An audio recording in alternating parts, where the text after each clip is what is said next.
Sinteyong resmi diberhentikan oleh PSSI sebagai pelatih timnas Indonesia. Kayaknya nih, calon pengganti terkuatnya adalah Patrick Kluivert, mantan penyerang timnas Belanda di era 2000-an. Ya, kalau kita lihat ya, keputusan PSSI ini bisa dinilai tepat bagi orang yang pro terhadap pemecatan Sinteyong. Tapi bagi yang kontra, ini bagaikan petir menyambar di tengah malam. Karena apa? Ya sih, win rate STY selama melatih Indonesia dari 57 pertandingan cuma nggak nyampe 46%, 45, sekian persen. 26 menang, 14 seri, dan 17 kalah. Tapi dari segi progresivitas, permainan, dan mental bertanding dari skuad timnas Indonesia di bawah Sinteyong ini ada progres yang membahagiakan bagi pecinta sepak bola tanah air, khususnya timnas Indonesia.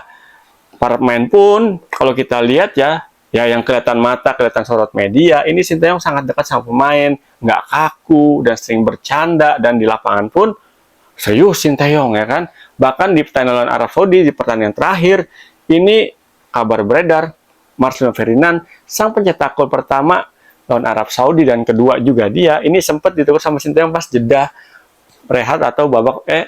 atau rehat babak pertama, ya kan? Nah, kalau menurut gue sih kenapa Sinteyong diganti sama PSSI, kan alasan PSSI itu kata itu demi mengejar ambisi ataupun tujuan masuk ke Piala Dunia 2020. Nah, menurut gue sih tujuannya udah oke nih, tapi kendalanya adalah misalnya penggantinya beneran Patrick Kluivert nih. Kan melatih timnas itu beda sama melatih klub ya. Kalau melatih klub itu bisa mantau perkembangan permainan dari minggu ke minggu, karena reguler tuh pertandingannya tuh bisa seminggu sekali, bisa seminggu 2 kali. Nah, kalau timnas Indonesia kan ngumpulnya jarang-jarang dan waktunya lebih sempit. Nah, kalau calon pelatih penggantinya nanti belum pernah ada pengalaman nangani timnas, ini bakal jadi PR besar bagi timnas Indonesia. Karena di sisa laga babak kualifikasi Piala Dunia ronde ketiga nanti lawan-lawannya berat-berat.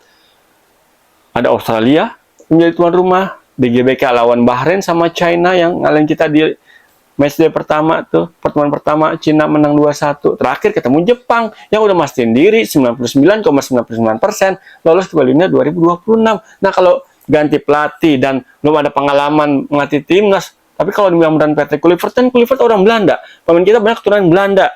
Ya, secara konsep permainan iya. Ini ada bonding, ada setruman yang searah nih. Tapi kan timnas Indonesia skuadnya ini nggak semuanya dari pemain diaspora. Ada pemain yang bermain di beberapa klub luar lainnya, ada yang berasal dari Liga 1. Nah, ini untuk bonding antar pemainnya dengan pelatih baru, menurut gua bakalan butuh waktu lagi nih. Bisa cepet, bisa lama. Nah, khawatir ya kalau lama. Coba 4 pertandingan waktunya nggak sampai, kalau Juni kelar, sekarang bulan Januari. Kurang lebih 5 bulan. Dan pertandingan terdekat dan Australia cuma ada sisa waktu kurang lebih 2 bulan lebih dikit. Nah, kalau nanti diumuminya tanggal 12 Januari ya, menurut nanti tadi pengumuman dari Pak Erick Thohir, nah 11 Januari malam tuh pelatihnya udah datang tuh ke Indonesia. Kita lihat nanti siapa nih. Nah, kalau pertengahan bulan 11 Januari ataupun pertengahan bulan nanti tiba di tanah air, berarti ya kurang lebih 2 bulan lah ya. 2 bulan persiapan menyusun timnas Indonesia untuk menghadapi Australia dan Bahrain nanti di FIFA Matchday bulan Maret. Kalau kita lihat ya, waktu efektif ngumpul nanti mungkin nggak nyampe 2 minggu ya, karena kan biasanya kalau untuk persiapan kualifikasi Piala Dunia ronde ketiga itu waktunya nggak panjang.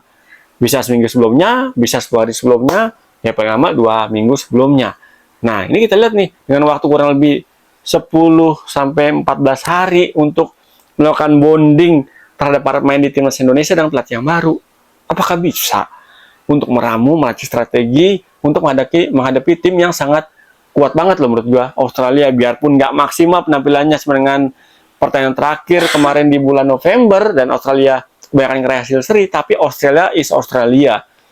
Punya pengalaman lebih, punya kualitas main dibanding Indonesia, masih di atas sedikit Indonesia, tapi ya ini dia tantangannya. Dan Arab Saudi pun udah membuktikan ketika diganti pelatih, toh ya gitu-gitu juga permainannya. Di kualifikasi Piala Dunia punya sama ke Indonesia 6, kalah sama Indonesia, di Piala Klub pun tersingkir dan nggak masuk final. Dan final malah Oman sama Bahrain, dan Bahrain keluar jadi juara. Nah, apakah Indonesia dengan ganti pelatih bakalan bisa mewujudkan cita-citanya lolos ke Piala Dunia 2026? Gimana menurut kalian? Punya pendapat lain? Tulis di kolom komentar. Yang penting mah kita dukung aja, kita support aja, dan kita berdoa aja semoga timnas Indonesia beneran lolos ke Dunia 2026. Thank you udah nonton konten gua Pundit Aban. Ketemu lagi bersama gue Irwan Chan di konten Pundit Aban berikutnya. Salam olah bola.